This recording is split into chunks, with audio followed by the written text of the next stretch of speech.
বাংলাদেশের বিভিন্ন জায়গায় অসংখ্য আমরা 54টি জেলার রিপোর্ট সাবমিট করেছি, গণমাধ্যমে আসা রিপোর্ট, আমাদের বিভিন্ন সোর্সের রিপোর্টের ভিত্তিতে সহিংস ঘটনা।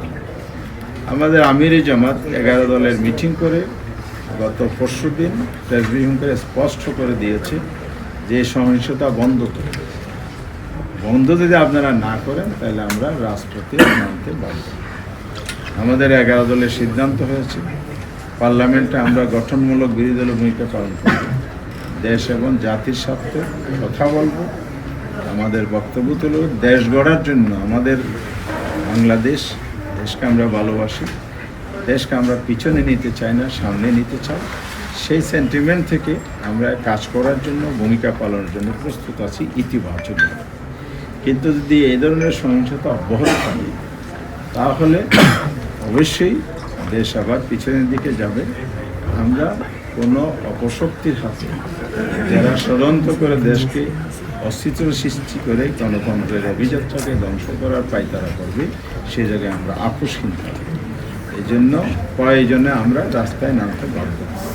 ইতিমধ্যেই আমরা 11 দলের পক্ষ থেকে গতকাল লিয়াজি কমিটির মিটিং করেছি, শীর্ষ নেতৃবৃন্দের সাথে আলাপ করে আমরা আগামীকাল 16ই ফেব্রুয়ারি ঢাকার রাজপথে বাইতুল মোকাররম উত্তর গেট থেকে আমরা প্রতিবাদ সভা এবং বিক্ষোভ মিছিলের ঘোষণা দিয়েছি। কারণ হচ্ছে এই সহিংসতা বন্ধ করতে হবে। বিকাল 4:30টায় জনগণকে সাথে নিয়ে আমরা এটা প্রতিবাদ করতে চাই। এত যে না থামে তাহলে আমাদেরকে রাজপথে আরও আগাতে হবে। আমরা চাই না রাজপথে রাজনৈতিক বিষয় সমাধান করতে।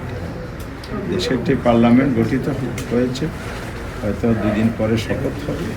সেই পার্লামেন্টে রাজনীতির সকল আলোচনার কেন্দ্রবিন্দু, এটাই গণতান্ত্রিক আওয়াজ।